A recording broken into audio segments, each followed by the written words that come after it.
Hey buddy, how are you?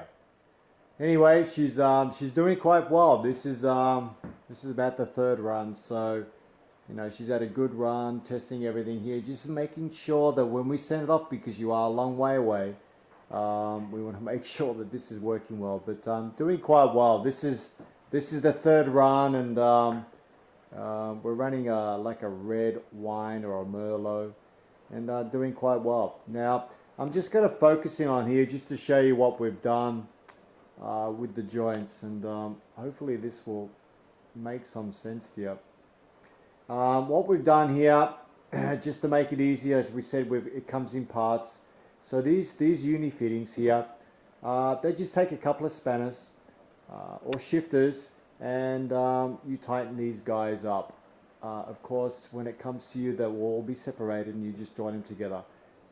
As you see, they always have the fittings of the red hose indicating going from one unit to the other.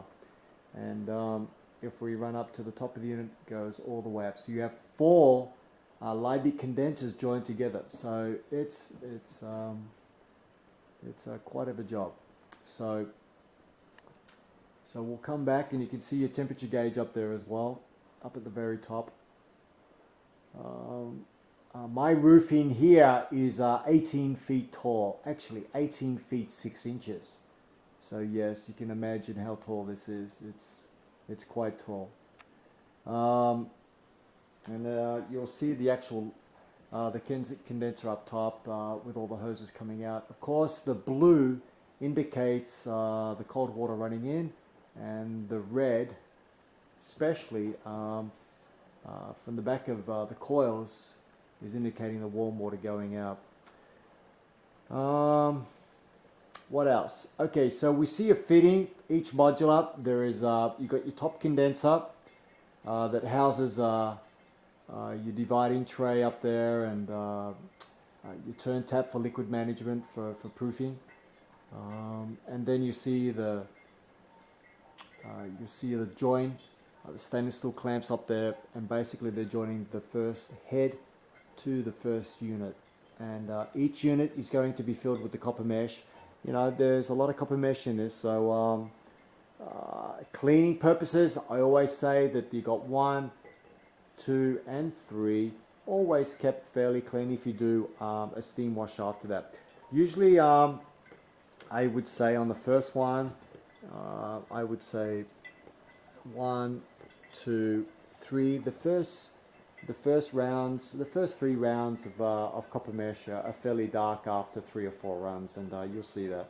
But again, you're doing it for fuel purposes, so you don't need to worry about cleaning them too often, because we only clean them for drinking purposes, so it doesn't create a foul flavor when you're making alcohol. When you're making fuel or ethyl alcohol, you'll have no problem. Okay, I'm just going to go quickly through the boiler as well, just to give you some indication. Okay, you see on the boiler here we have a 12-12 pitch. The reason for this as well, I'll explain to you.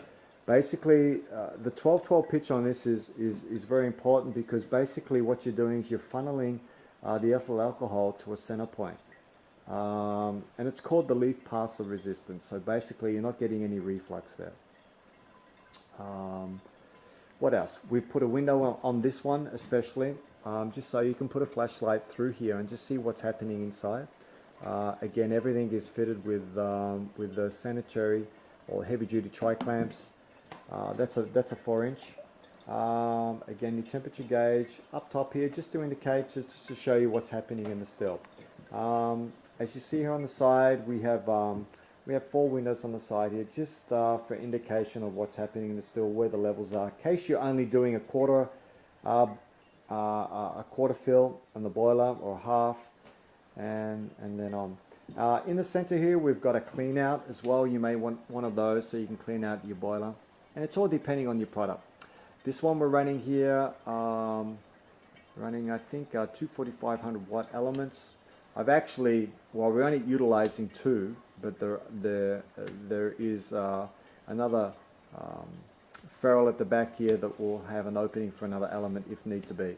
So, and if you put 5500 watts or 6500 watts, so you know, you can go up to around about 18, 19, 19,000 watts on this boiler, so it's quite hot. And then you can put gas under it as well. Again, most important thing is to putting an emptying spigot so you can empty it. Again, here's your parrot. Your parrot's going to give you an indication of what the ABV is coming out.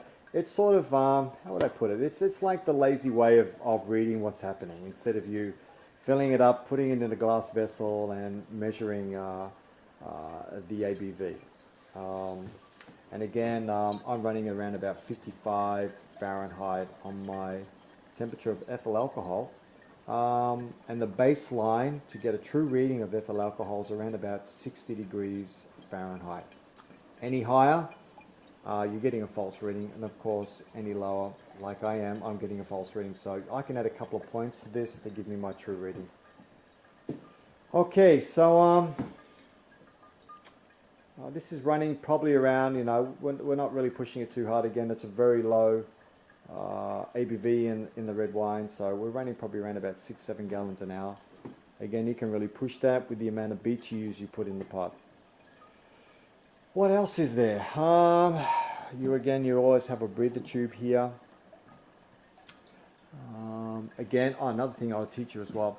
Basically, when you join these together, finger tighten them for now. If you do see them starting to leak, just tighten them down with either a spanner or a screwdriver, because there is a hole here and you can tighten them down.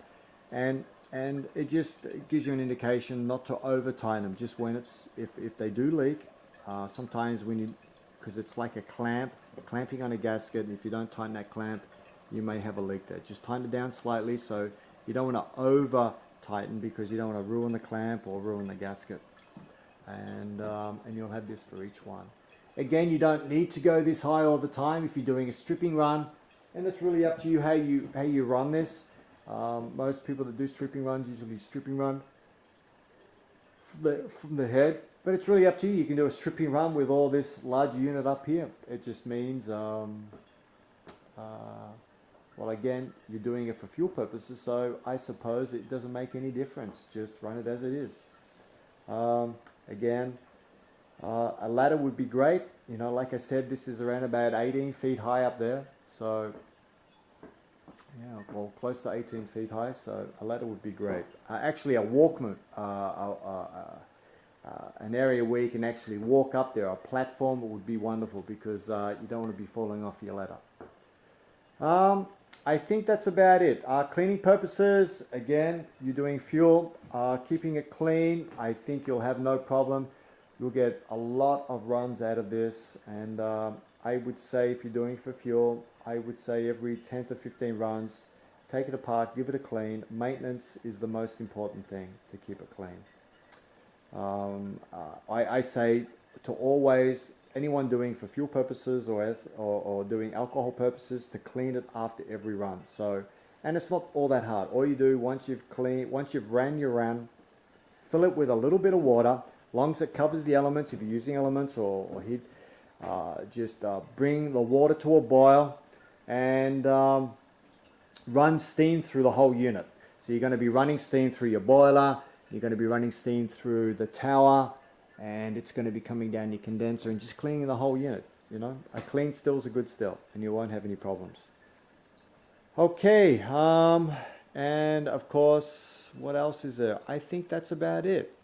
If I have not answered any questions when this gets to you, please let me know, and if I can answer them by running this still just to show you what this thing can do, by all means. But I would like to start taking this apart tomorrow, so I will send this off now, and I hope you watch it, and what I have not covered, please let me know, and I would love to cover it and then get this out to you. I think that's about it.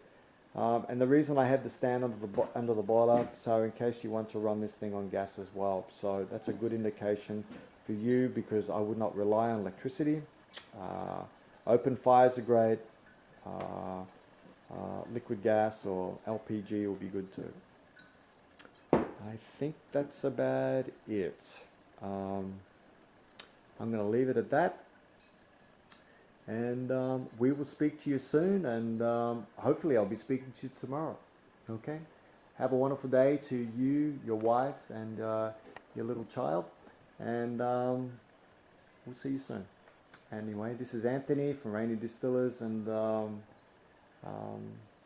thank you for your business, and all the best to you guys. And like I say, I hope I can come out to South Africa one day and see you guys and have this thing up and running. And yeah, it'd be great to see this in action in South Africa. Okay, bye for now. Have a wonderful day. We'll speak soon. Bye-bye.